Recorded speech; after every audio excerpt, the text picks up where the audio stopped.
the high point of Italian immigration in this country in the 1880s.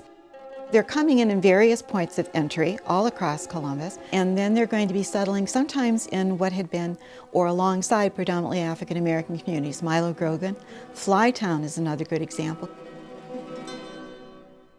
In those days, you had to have a sponsor, and generally somebody from the vicinity who would sponsor you to come over. My dad never told me who his sponsor was, but I do know that he then was responsible for the rest of the family coming over. Friends know friends and cousins know cousins, and you have this very rich community. My dad came in 1954. His sister sponsored him. He worked at the Marble Cliff Quarry doing most of all the labor, hard jobs that the other skilled labor guys didn't do, to make enough money so the rest of us can come from Italy. This is our passport where we came from Italy to America.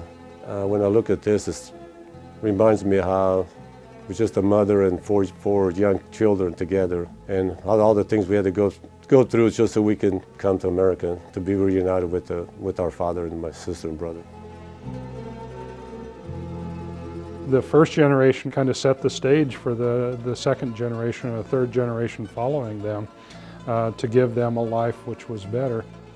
They came here because jobs were similar to maybe the things that they had done in Italy. And my people are from Bisaccia, and that was an agricultural place. People came and bought houses and had big gardens. They would grow the whole yard. They did it all by hand. They do a lot of tomatoes. They canned all the tomatoes, the green beans, the zucchinis. You know, Mom, they used to freeze them and can them and jar them. The biggest crop were grapes. When the grapes were harvested, that's the time that they started making their wine. It seemed a natural thing for me. Didn't everybody make their wine from grapes that they grew? And I remember we made it down the basement, so we had the wine press and the grinder, and it took about 2-3 days to grind all that stuff and press, and then you put them in a big barrel and you let them ferment. And once it stopped fermenting, then you tap it, you close it, and then just around Christmas time is when they had their first glass of wine. And every time you had family gatherings, you always had a bottle of wine on the table.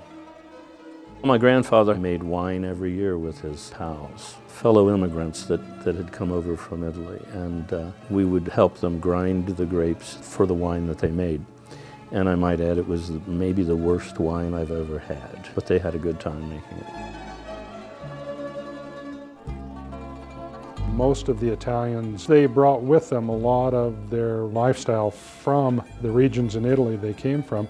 They brought with them a lot of skills around Italian cooking, Italian food, and Italian restaurants.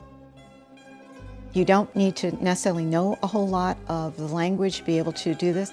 You have a food that is definitely appealing to other people in Columbus. You suddenly are building bridges across bowls of pasta. Pizzutis are a good example, who are starting really in the old Flytown area, who are going to move into the Tri-Village area, and they'll be the next generation building it up more and more and more. Pizzuti's restaurant was the premier restaurant in Columbus at this day. It was right up here on Elmwood and Fifth Avenue. And I think every Italian lady or teenage girl worked there at one time. That's a place where almost every Italian had their wedding dinners there. They even had a traffic light there because they were so busy all the time. My granddad, his proper name was Salvatore Pizzuti, lived on the second floor and began serving meals in the rooms on the first floor, and eventually built up a restaurant trade, and through 14 additions ended up with a restaurant that seated over 450 people, which continued into the 1980s. Papa Pizzuti and Mama Pizzuti just created what I call a mom and pop Italian restaurant, which everybody seemed to like, everybody. The Italians, the non-Italians, everybody liked it. It was just what Grandview Heights and Marble Cliff have been known for, wrapping their arms around the Italian community and drawing them into the warmth of the area. To find out the whole Italian immigration story, log on to columbusneighborhoods.org and watch Columbus Neighborhoods Tri-Village.